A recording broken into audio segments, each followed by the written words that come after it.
Welcome to the K2 Sales Podcast. I'm your host, Karen Kelly. Every week, I'll be sitting down with a sales executive where they'll share their stories and experiences that produce game-changing results. Let's be honest, sales can be a tough game.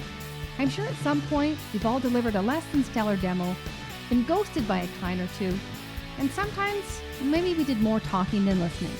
And that's where I can help.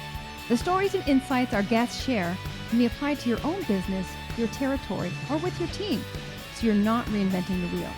Our weekly tactics and strategies help you get out of your head and start creating your own path towards game-changing results.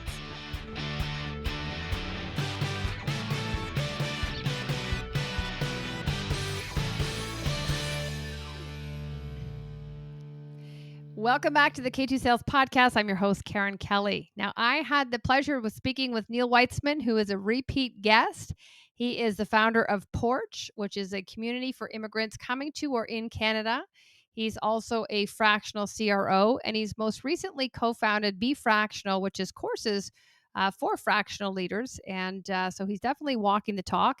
And the focus of our conversation today was both for sales leaders who are coaching their team, as also for some individual contributors or small business owners, and who are frustrated and they're banging their heads against the wall because they're not getting the response they're looking for, whether it's an email outreach, whether it's a LinkedIn Connect. And we talked about creative, innovative ways we can think outside the box to lower the bar, de-risk it, to make our audience say yes, take the meeting, reply to our email.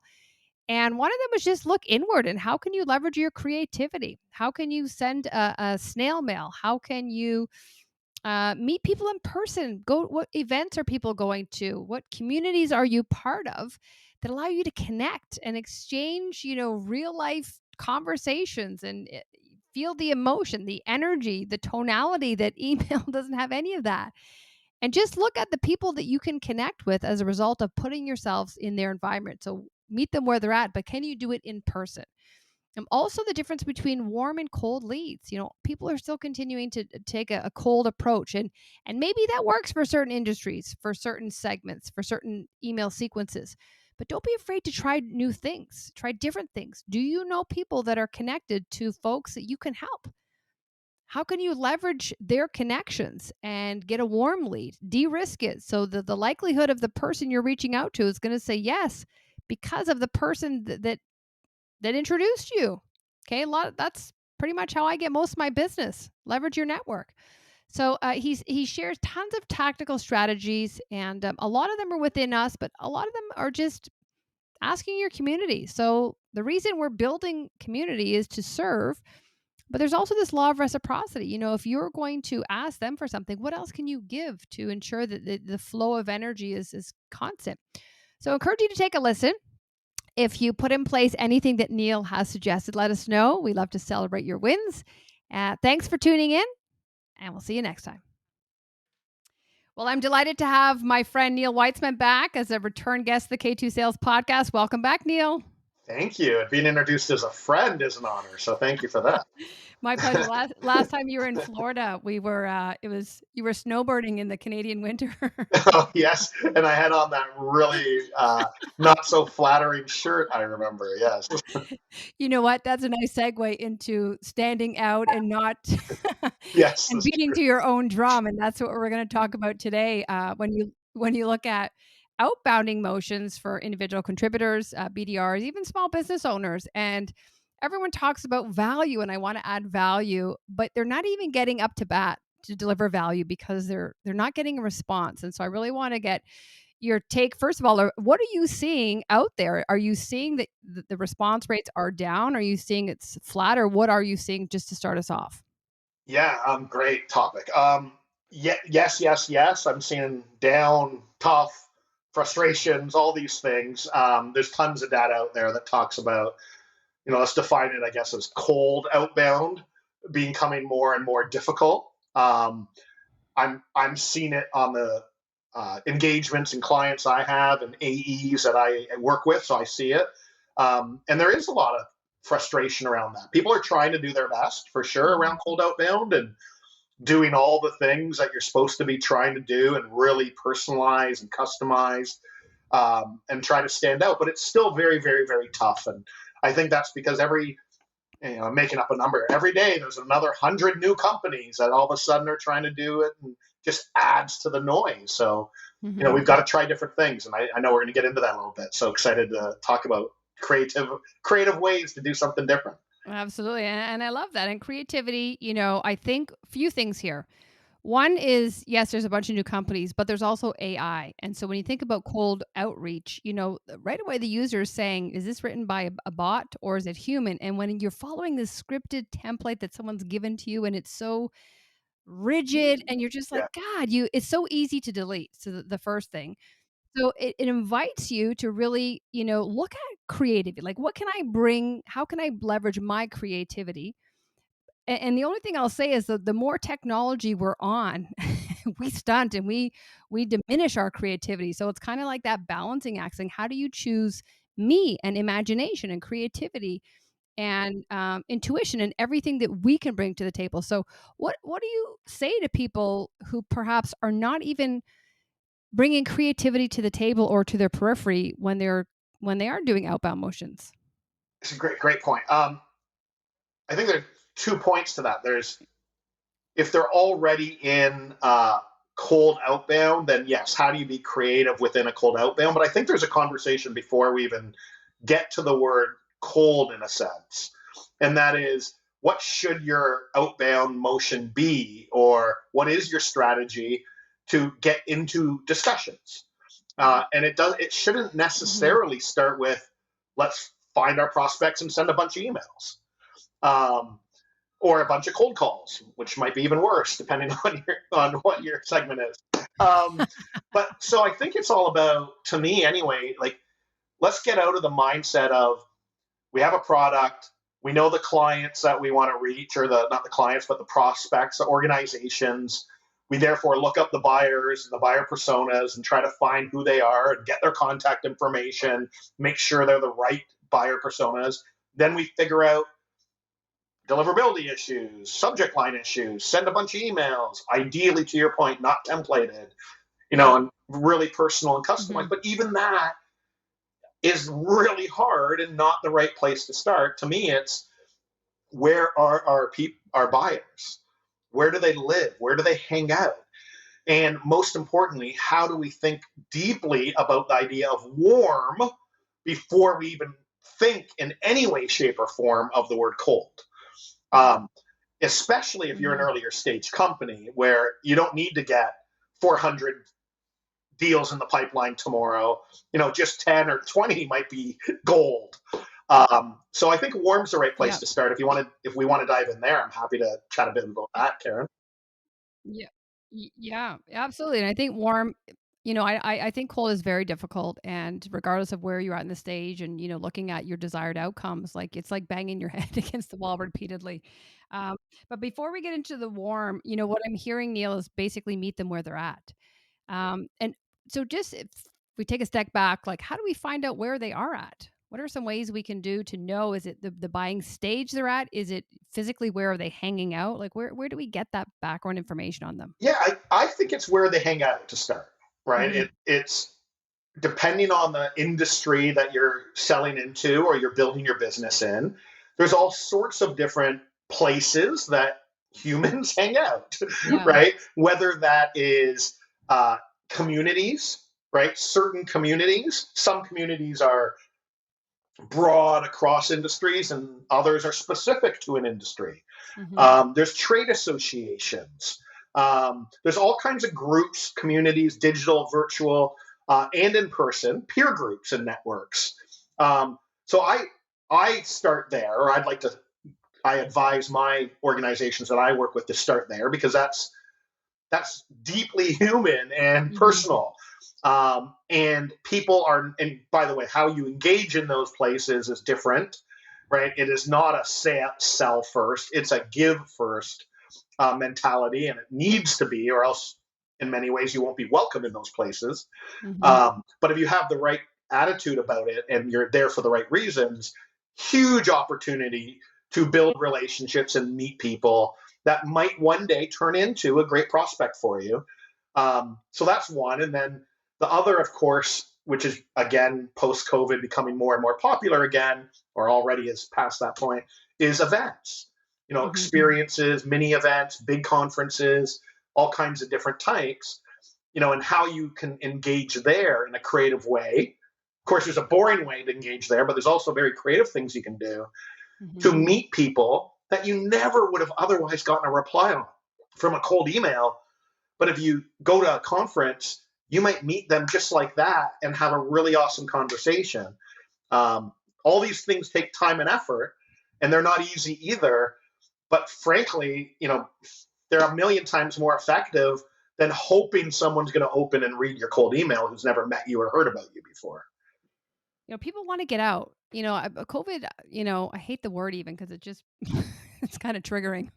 Yeah. Yeah. But you're just like, people want to be part of a community, and those are great trade associations, digital, virtual, pure events. And what I love what you said there is that give first mentality. And I would say that is the mantra we need to be adopting in any interaction, whether we are reaching out, whether via email, we are connecting on LinkedIn. And I just see this pitching going, pitch first is just very damaging. But even in those associations, those groups, it's such a great opportunity to learn and just really understand, like, what problems are you guys talking about? Like, what's a priority here? Like, what's going on with your teams, and really being that fly in the wall. And again, definitely not pitching, but I feel like you get some breadth and some business acumen that when you do reach out, you're not coming at it from just a single puzzle piece. You're coming at it from a strategic awareness partner, and you're like, and it allows you to ask deep impactful questions, and completely separate yourself from those who are just, taking that little small mindedness. And so I feel like people want to get out back in person, both the reps, the sales folks, and the buyers. And what a great opportunity to have conversations, like you said, that probably wouldn't otherwise have happened unless you're in person, when people's guards are down and you can de-risk it. Yeah. And I mean, it's a great point, Karen. Being aware of your surroundings, what are the trends, what are the issues, what are the problems people are facing. It's hard to do that. I know there's a digital world and internet that you can learn, but it's not the same thing. You know, in sending a cold email and saying, "Oh, I read this report and what are your thoughts?" That's not the same Mhm. thing as sitting in a room listening to an incredible speaker who talks about X, Y, and Z, and then walking up to someone that you always wanted to meet and say, I know. "Wow, wasn't that Yeah. awesome?" Here's what I think. What do you think? And engaging in a conversation that you both just experienced Mhm. together. I mean, they don't even compare. And I'd like to think, or I'm pretty sure, 99 out of 100 people that you walk up to at an event and say that to will engage in a conversation Mhm. with you, right? And that's crazy not to take advantage of that. Like, we usually say, well, I can't afford a conference or event, and everyone's in different situations, but you can't afford not to. Like, the amount of hours and decades, I'm so dramatic, decades of time we spend sending emails when you might have gotten the 10 conversations you wanted by going to one event. Mhm. Yeah. It's just, some of it's a little bit of laziness, I think, too. It's hard to organize everything to go to an event. It's way easier just to go on my HubSpot and send 58 emails today. Yeah. But look at the results you're yielding in HubSpot versus, these events. And I would always say, don't look at what it's gonna cost you, look at what it's gonna make you, and just from that investment standpoint. But like you said, when you both, or a group of you, experience an amazing speaker, like the energy that you that you display after, and you're like, "Neil, did you hear that Yeah. guy?" Like, Yeah. you can't hide it, and it's contagious, and that's where email falls flat. So I just think, like you said, you can't afford not to do that, and break it up. Can you do one a quarter, one every, or two twice a year, and just see, like, was that worth the investment? But otherwise, how are you gonna really know, if you're not immersed? For sure. And events, I mean, we could talk forever about events, but events, how do you get creative at those events as well? Because everyone is trying to find leads or build relationships. I mean, everyone, generally is there to meet and do business of some kind. But you don't have to necessarily invest and do a booth, right? There's different ways to find and meet people. From we can, if you creative ideas, right? You can host a small happy hour. You can send an email. Hopefully they'll read it. Inviting them to some kind of lunch that's exclusive and private to get into a deep discussion about problem Mm-hmm. ABC. You can send your top 50 prospects, a survival kit for the conference with a couple little items in there. Doesn't matter how good they are or not. They're going to remember that because they don't get those very often. And when you walk up to them later and say, "Hey, Karen, I don't know, did you see that survival kit I sent you? How was it?" They're going to say thank you and talk to you, whether they liked it or Yeah. not. I mean, hopefully it's a good one, but whether they liked it or not, it starts a conversation that you otherwise would not have had. There's all kind, and then if you have a booth, there's all kinds of creative, fun things you can do. But that's a different conversation. But you become memorable, right? And I agree. I would say most people would chat with you, would do that. But even those who are at the booth, I find they're doing the same things. They're on their phone. They're behind the booth. They're Yeah, chewing gum. they They're are. not They're still engaging. And selling. I'm just like, what? Like, but is it their fault or is it like their leader's fault that kind of? I guess. Well, let me ask you: is it a bit of both, or where does the error fall there? Yeah, I mean, it's hard. I mean, every situation may be different, so I won't pass blame to Yeah. leaders or to individuals. I mean, at some point, whether the leader was creative or not, we hire great talent so they can be creative as well. So who knows whose fault it may be if they have a boring, unengaging Yeah. booth.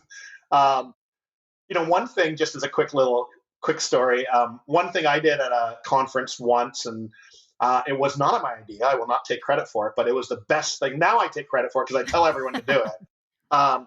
But we had a popcorn machine at our Mhm. booth. It was pretty plain booth, right? Because it was, we were on a budget, but we did invest in renting a high-end popcorn machine, and we made popcorn on the spot, like we were making it nonstop. And we had paper bags that had our company sticker on it. And so we spent a couple bucks on that. And we had to get permission. A lot of conferences don't let you do that sort of thing. But if you could wheel and deal and find a way to let them do it, it was unbelievable. We were like the smallest booth in the place. We had a lineup down the conference hall because everyone wanted a bag of free popcorn. They came from miles away because they smelt Mm, the popcorn. I mean, you smell popcorn and you come yeah. running. It was amazing, and it was a little different. It was unique. No one else had it. And it just allowed us to stand there and serve popcorn and engage and talk to people. We had some prospects we were really looking to talk to, and if they came up, and some did, we like pulled them aside. "Oh, I've been meaning to chat with you, Karen. Come over here for a second." It was awesome, and the best thing I've ever done from an event That's so perspective. good. And I mean, it's popcorn. Was that a while ago, Neil?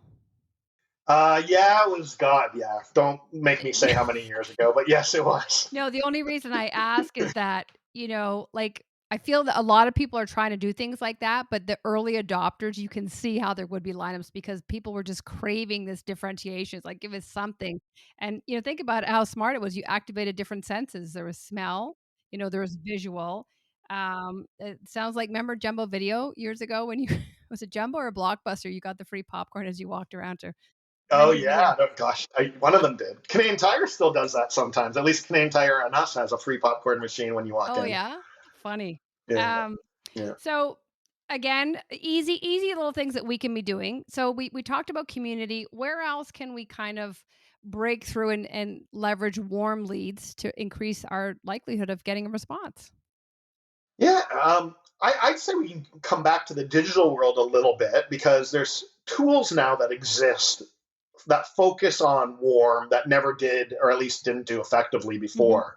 Um, to give a shout out to someone I know, Mac Redden and his team at a company called Comsor, they have a product called Bronto, um, which is in many ways like a CRM for your personal life, if you Okay.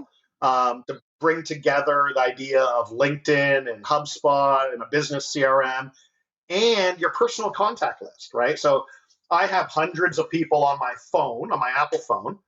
Then I have my LinkedIn. Then I have my CRM systems, and none of them speak to each other in the same way. And so Bronto brings that all together and says, Neil, here is your true scope of relationships. Now, what's Karen's true scope of relationships? And I can look at yours and you can look at mine with the right permission sets, of course. Like no one can do it unless you allow them to. But if you say, hey, Neil, You and I are friends. Maybe we can help each other. Let's see who each other truly has the scope Mm-hmm. of. Because, Karen, you might know somebody who is I'm making this up, the brother of the person that I want to meet more than anyone in the Mm-hmm. world. And I can then come to you, Karen, and say, hey, listen, I see that you're connected. I didn't know you went to high school with so and Yeah. so. If you're able and willing, would you be able to introduce me? And of course, there's a whole tactful, proper way to even ask that Mm-hmm. question. But before, it wasn't even possible to see that scope of Mm-hmm. relationship. Um, and that brings up the concept of like go-to network, right? I have lots, you have lots and thousands of connections on LinkedIn, but you don't really know them all. Some you know really well, and others you probably don't know at Mm-hmm. all. And so, who's your true go-to network that you are willing to introduce people to, and that you have a trusted relationship with? Bronto leverages that idea to be able to focus on and leverage warm introductions and referrals in a way that's never been done before. And there's other tools and technologies too, but I'm a big fan of Bronto, and really cost effective to use. I would say any company who is doing outbound and trying to find Mm-hmm. clients, you start there, Yeah. right? Your CEO, your VP of sales, like all these people have networks, but you've never had data set before to be able to easily look at that and see who we know and how we can leverage that. Mm-hmm. I think that's great. I love the last point. A few points I love. I love that it's kind of like when Facebook and LinkedIn meet, they come together, In and it some gives ways, you yeah. just that whole ecosystem of who you represent. So there's some untapped, and even a bit about who you are by, the people you surround yourself with. But even with folks that work at companies, a lot of times, leveraging their own C-suite and and having that conversation, because a lot of times you can only work it so high before they're like, okay, I need to speak with a VP. So that's the thing. I think bring those folks together, but also even sitting down with your own VP or your CFO and just say like, what are you working on these days? Like, what are your priorities? What are your challenges? What do you hate when people reach out to you about? You have leverage right there that you can take that and use it in your outreach. And I feel like there's a real missed opportunity there without looking, in the four walls of your own company. Yeah, no, I agree 100%. 100%. There's a lot of great AEs, just to use a title, sales reps out there that do these things, right? It's not the world is ending, no one's doing these things. But there's also a lot that are not, that get into this, process driven, cold outbound. And I believe deeply in process and consistency, but not at the expense of creativity Mm-hmm. and first thinking about what is the right go to market strategy before we just start going hard on everything cold outbound, because that never was the real Mm-hmm. answer. It sure as heck is not even close to the answer Yeah. now. Yeah, I mean, metrics are important, but I think if that's the only thing you're looking at, yeah, you hit your 100 dials, but they were awful and they were scripted and you were robotic. So it's just like, at what point do you have to change and say, like, let's modify this, let's bring you guys in and let's do some A/B testing and say, like, what is working, what is timely? People buy an emotion. Like, where can you leverage it? Where can you activate something in their reptilian brain that's going to lean in and be like, oh, this is different, this is enjoyable. Yeah, and in many cases, we don't know what the right answer is, right?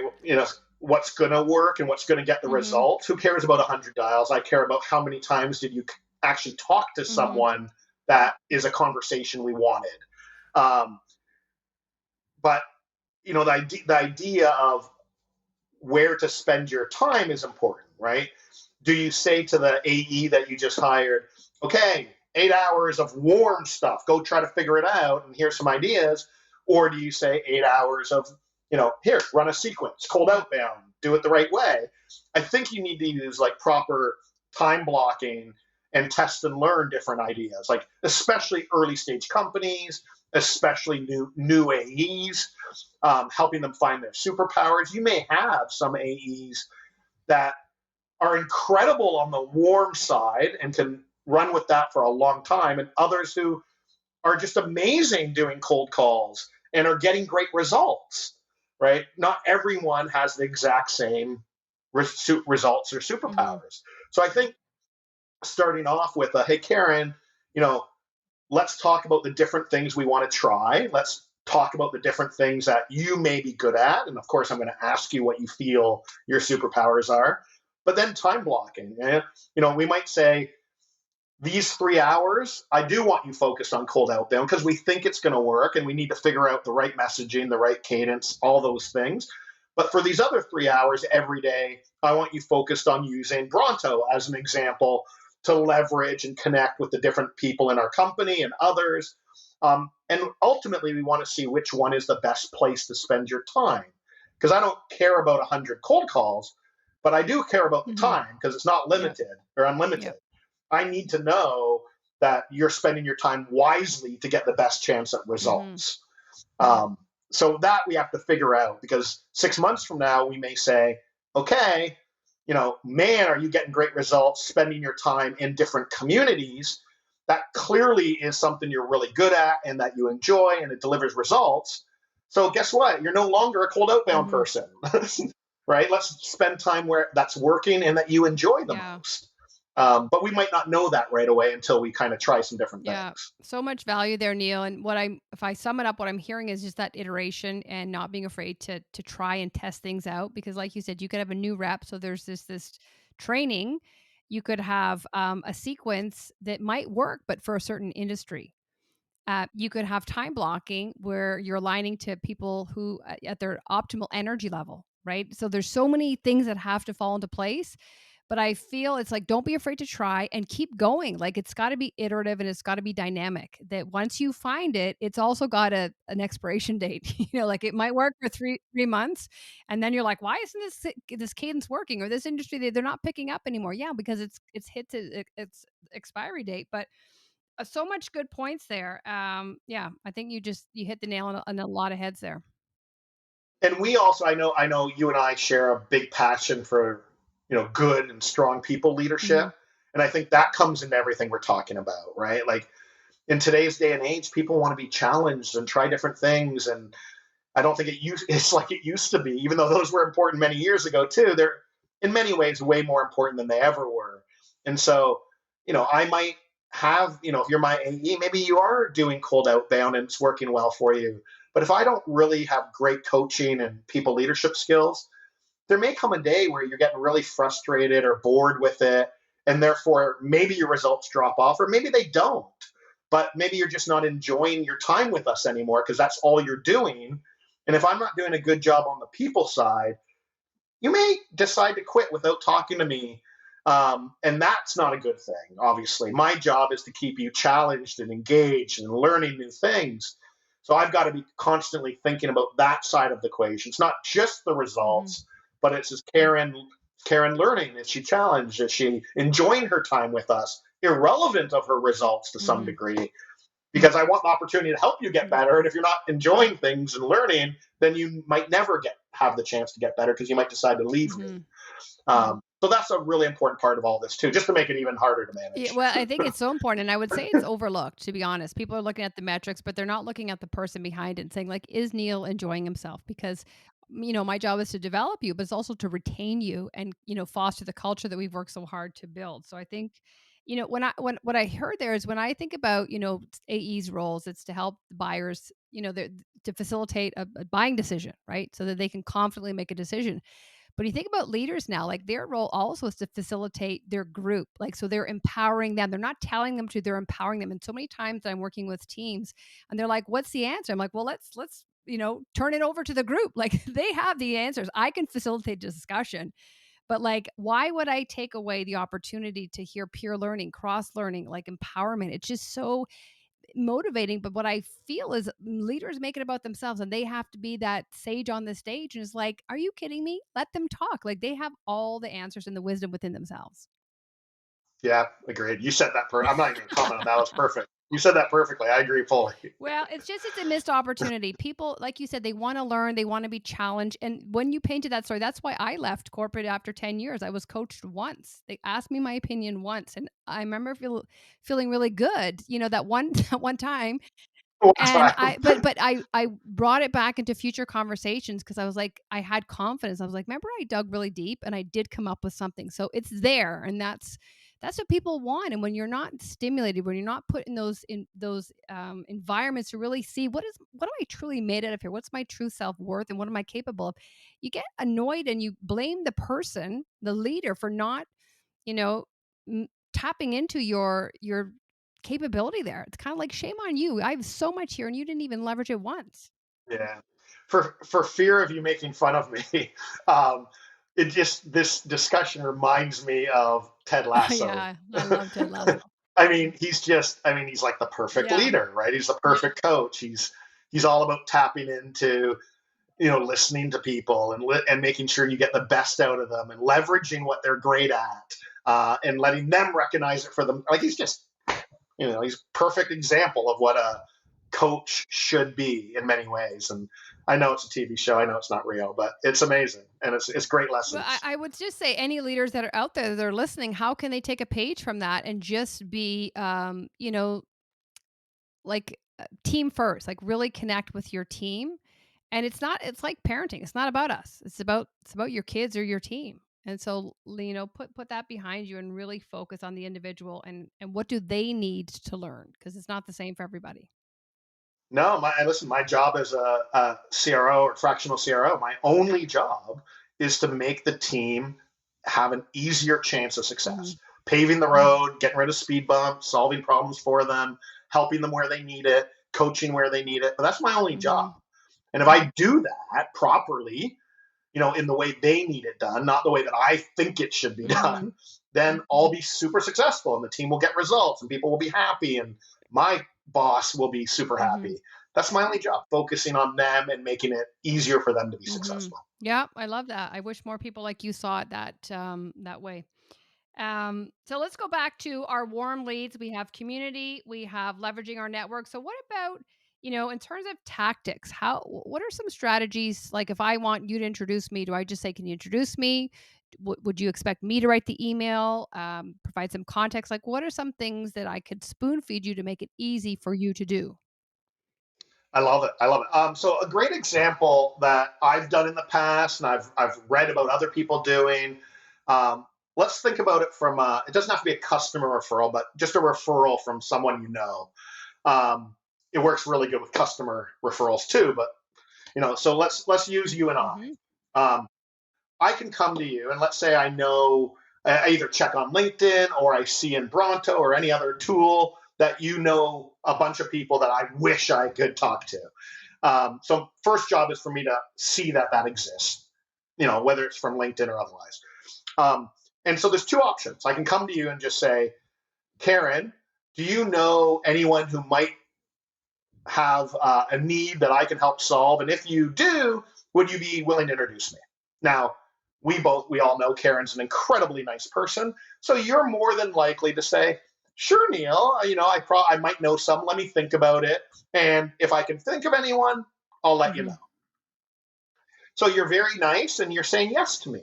But let's be honest. We both know there's probably a 99% chance, no offense to you, Yep. Karen, but that you are not going to follow Yep. through. Not because you don't mean well and you're not a nice person, but because you're a CEO or a whatever title and you're busy as heck. Hmm. And you're just got 1,000 other things. The minute we hang up, you're doing 27 other things. And so you meant well, but likely very little results from that approach. Option two is I come to you and I say, Karen, I saw that you're connected to, or that you commented on so and so's post about this. Do you know Bob and Sarah? I do. Okay. Now I could get a no, and that's possible. But let's say that you say, yes, I know them. Awesome. I feel like Bob and Sarah could be a really good fit for what I'm doing here. If you think that could be the case, and if you're willing to, I'll make it really easy for you. Would you be willing to introduce me? I'll send you, Karen, the email, which of course you can feel free to edit. It's from you, but I'll send it. I'll make it as easy as possible for you. If I send that to you, Karen, would you be willing to kind of forward that on and just introduce me? There's a 100% greater chance that you're going to say yes and get an action than option A. Now, even if you say no, at least I got somewhere. If I do that approach, option B, and 1 out of 10 people say yes to Hmm. me, That's 2 new conversations or 2 new leads that I've gotten from a warm introduction. Bob and Sarah, in this hypothetical, Bob and Sarah are like 50 times more likely to actually talk to me now than if I had sent them a cold Yeah. email or something. And so making it really, really easy for you to say yes and take action is 100% the right way to think about and take, focus on the warm Mhm. side, right? And it takes more work on my side because it's really easy to say, oh, Karen, will you introduce me to anyone you know that might be a fit? That's easy to do, but rarely ever gets any results. So work a little harder, do the research, and it's likely to result in significantly more, positive results for you for sure. So that's one thing that I talk about and try to teach my team to do, or anyone I'm working with for that matter. And there's lots of people who, I didn't invent that, of course, that's been around for a long Mhm. time, but we all just get caught up in this. We sadly take the easy way too often and don't want to prepare ahead of time. Yeah. Easy, and I would say lazy way. And that way I can tell you that's it works for me all the time. And if I were Bob and Sarah, even if you weren't, I wasn't in your ideal customer profile, I'd take the call because of that loyalty to whoever sent it up. So I think for me that's the majority of the way I get my business. It's that, and now it's inbound, but I just see it's such a missed opportunity, and I feel like people are like, "Well, what is, Neil gonna think of me if I ask him?" I'm like, "Probably a lot." Probably respectful because you're reaching out because you know that, what your true capabilities are, and you're not afraid to ask, but I just think you can't think like that. If you truly feel that you can help them, leverage your network. Like, that's just that taking away that you're de-risking it, and it's such low-hanging fruit, but so those of you who are listening and not doing this, please go through anyone's that you feel would be a good middle person, go through their network and see who is it that they can introduce you to, do the heavy lifting for them. But like Neil said, a lot of time you get this vague, if you come across, people are going to take the path of least resistance. If I'm never going to do that. And it's not because I'm not nice. You got to spell it out for me. 100%. I had an example just the other day in the Porch community that I'm in. And new immigrant entrepreneur said, Neil, do you know so and so at company ABC? I just won't mention names. And I saw that I was connected to this person, but I didn't know him Hmm. well. Like I don't even know if I ever spoke to the person. So it was one of those connections that, like, I don't even remember how I got connected to them. But for this particular one, I was willing to try Yeah. anyway. I'm not always, it depends on the situation. So I said to the entrepreneur, I said, listen, I don't, it's a low chance of success. I don't even know if this person will reply to me, to be honest, but I'm willing to try for you because of who he was and so on. And the entrepreneur sent me a message and said, could you send this to him? And I actually went back to the entrepreneur and coached him a little and said, hey, I'm not comfortable sending it like this. It's a little too Hmm. pitchy. I'd advise you to do the following and make it a little more generic. And he did. And gratefully, the person on the other end, I sent it on and I sent my own personal introduction. And within like a few days, this person replied and said, I'd be honored to meet this person. He seems like a great entrepreneur. And they had a great conversation.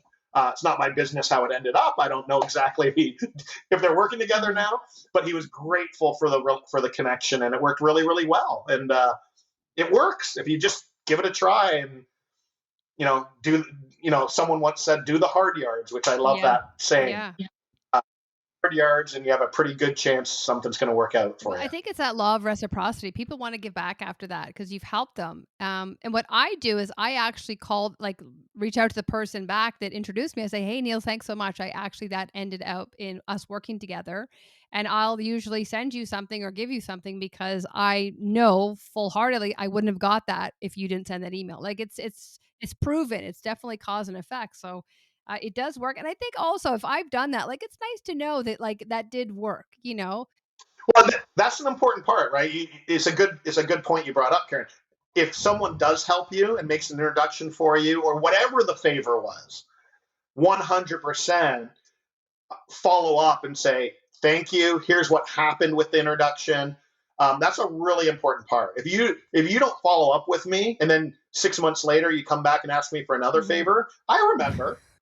I remember that I never heard about anything about what happened. And my first question is, I think I introduced you to someone before. Whatever happened to Yeah. that? right? So 100%, it's a really important part of closing the loop and being grateful for what people are helping you with. Not that I need thanks, but it's an important part. Like, hey, you introduced me to someone. It did work out. I appreciate it. And I'm not. You don't need to send a gift Yeah. necessarily at all. I'm not asking for that. But yeah, it's an important part just to close the loop and say thanks. Absolutely. And to know what's working and what's not as well. So if people are listening and they're thinking these are great initiatives, I really like the idea of, I'll have to look at my budget for the in-person events. What are two or three things they could start doing today to really shift their mindset into, looking inward, looking at what they can control, leveraging their creativity, their imagination that can start helping them really break through that noise. Oh wow. Well, you're putting me on the spot.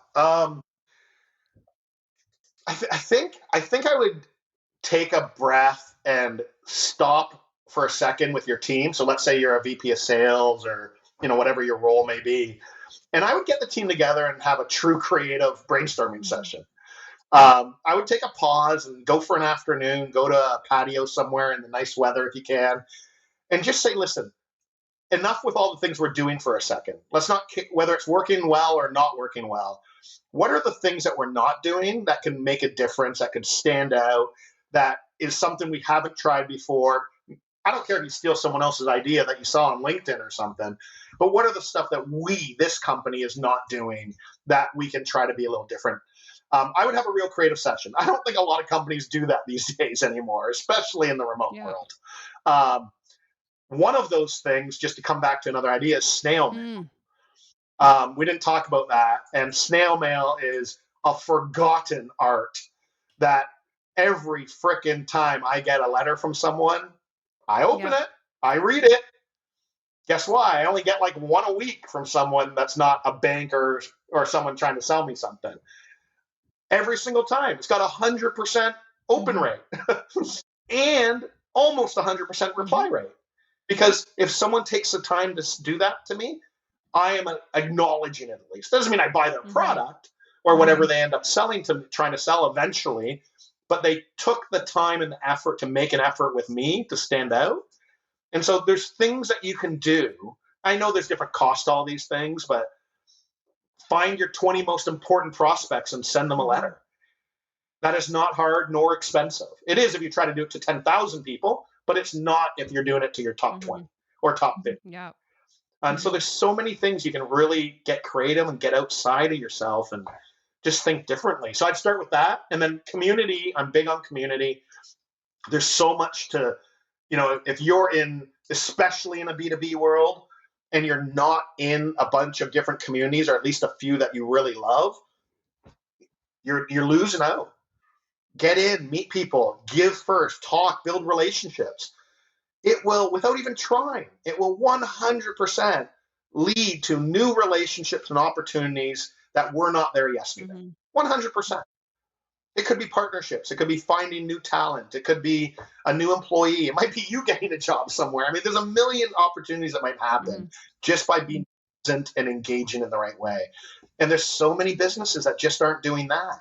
Yeah, that's a huge one. I think even just learning something about yourself by the conversations or the questions you're asking, you're heightening your own awareness. And like for small companies, like local BIAs, you can join there any um, commerce chamber of commerce. Like there's tons of opportunities, but that first one you said is that offsite team, and I love the offsite because something happens when you physically leave the boardroom, the bullpen, whatever, and it's just like especially if you like you said now, like it's spring, it's rebirth, you're outside, there's the nice weather. People just you tap into a level of creativity that probably wasn't there before. Yeah, for sure. And I think to your point in the remote world, it's, depending who you are, what company you are, you don't have as much opportunity to take a breath, have a drink, and encourage people. Like, no, I don't want to hear about how to send better cold emails. That's not Mhm. the conversation. Yeah. Not even allowed to be talked about today. Yeah. Talk to me about things that you'd like to do that are cool and different and creative that will just get attention. There's just so much noise. How do we try to stand out in a new way? Mhm. Yeah, I And I think those are always fun conversations. And, we've talked about 3 or 4 different ways, some of them newer, some of them like snail mail, Mhm. not a new idea, Yeah. but is but no one's really doing it today. Nobody. Yeah. I think there's the tried and the true, the timeless. Like for me, snail mail is huge. Sometimes I'll send someone a book that that they've referenced and again, you have to keep costs in mind, but even sharing a podcast of someone who's a lot of times I'm like, I'll text them the podcast because it's so easy. And again, as they're listening to it, they're learning about themselves or they're expanding and they're tying it all back to me, because I shared that insight with them or that vision for them. And I just think the bar is low for breaking through, but we just need to like connect inward and just go like, what am I, is unique to me? Like, what can I do that's different? Because it's look alike, sound alike, buyers are 80% of the way they think you're all the same anyway, So it's just like, you just gotta pause for a moment and go, I'm not just gonna react here and do the same as everyone else. I'm gonna take a different approach. It is mind boggling to me every time I go on LinkedIn and I get at least 10 or 15 messages a day, like LinkedIn messages from newer startups, newer entrepreneurs. And the message is literally still a pitch message. Mhm. It is just about them. It is just, will you click here and see my demo, or Mhm. will you do this? It's literally, I mind boggle on on how that still they think that works and still okay. And I don't know who's coaching them or where they learned that anymore. I just don't understand. I want to find like sometimes I'm like, who taught you to do this and Yeah. why did like I don't usually do that. But it is mind boggling where that comes from and why they think that's effective.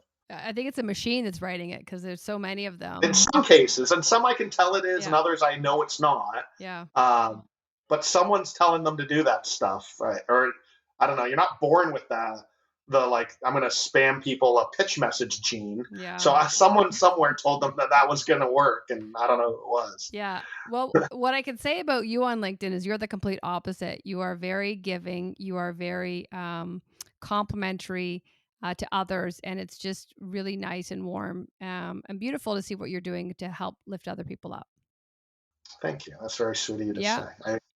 I sometimes want to say, look at me, but it's not usually effective, and I don't. Or listen, we all got to build our own brand, but I think the way to build your brand is to do what kind of is in your heart and what you like to do, and that's being kind to others and helping people. And if I could lift someone up, they're gonna appreciate that and be nice to me in return. And that's kind of how you build relationships and make friends. And it's sure as heck a lot more fun and I feel grateful when I can do that for people. So, Hmm. and I know, they do it for me in return. So Yeah. it's the way it should be, I think. And you're doing a great job, you and Hunter. So why don't you give us a little bit of background about where your focus is these days? Well, I'll talk about my own brand.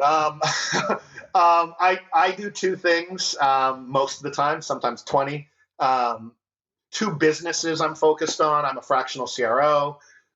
So I work with different organizations, early stage to mid-sized companies, usually B2B SaaS tech plays. I love what I do. I'm very, very passionate about working with and coaching CEOs and their teams to build and grow revenue and GTM strategies, et cetera. So I love it. Grateful for being able to do it. Grateful for everyone who trusts me to come in and help them with generally their baby, their business. And then on the other side, also a very big honor of my life is to work with my son, Hunter, and we built a community called Porch, which is porchcommunity.ca for anyone who wants to check it out. It specializes in helping and supporting immigrant entrepreneurs who are either on their way to Canada or already in Canada. And we do all kinds of different things in the Porch community to build relationships, provide support, referrals, connections, networking, live events, virtual events, and just great virtual discussions too. So it's an honor for us to be able to do that. And it's going really, really well. And I couldn't be more grateful for both those things in my life right now. That's so amazing. So community is built into your DNA, and this is why that what you shared today kind of rings or just rolls off your tongue because you're doing so much of it. You and Hunter with your porch community, and I know because I've been part of. I've been to some of your events that the reception and the impact it's having on your audience is big. So it's what you're doing is working, and there's a big need for it, which is great. Awesome. Thank you for saying that. My pleasure. So if people want to connect with you, Neil, want to reach out to you, learn more about Porch or your CRO, because I can attest, if you are looking for a fractional CRO, look no further. Neil is, is your man. Where can people find you? Yeah. Well, Kurt, just a quick way. I always say to people, and in my pitching, not my pitching, but my relationships with people, I always say to CEOs who say, "Hey, Neil, should we talk?" Or, when I say we should chat, I always say this. I say, listen, I'm connected within the fractional space. I run a course. I lead a group within Pavilion around fractional. So I always say to people that, hey, listen, I might not be a fit for you, but it'll be a great conversation. And if I'm not a fit, I want to try to help you. I might be able to find the person, or I know the person who might be the right fit for you. And that works really well. They love that because it'll be a fruitful conversation. And I'm not pitching myself. I'm just trying to help them find the right person. Mm-hmm. How to connect with me. So Porch, as I mentioned, is porchcommunity.ca or porchcommunity.com. That'll go to our website. There's forms in there if anyone's interested in learning more. And then my fractional CRO business is revenuex.ca, or my email is neil@revopsx.com, revopsx.com. Don't ask me why it's called that. It's a whole different story, but neil@revopsx.com is my email. But I'm grateful for allowing me to say that, Karen, and grateful for you and knowing you and being on your show with you. Oh, the pleasure's all mine. Thank you so much. Thank you for sharing all your insights. I know that they're going to help people because, we have it within us. We have to leverage our creativity, our network, get back out there to the face-to-face, and just don't be afraid to be different. The bar is low. So thank you so much for all your wisdom and sharing everything. Neil, love what you're doing. Love to support you however I can. Thanks for tuning in, everybody, and we'll see you next time.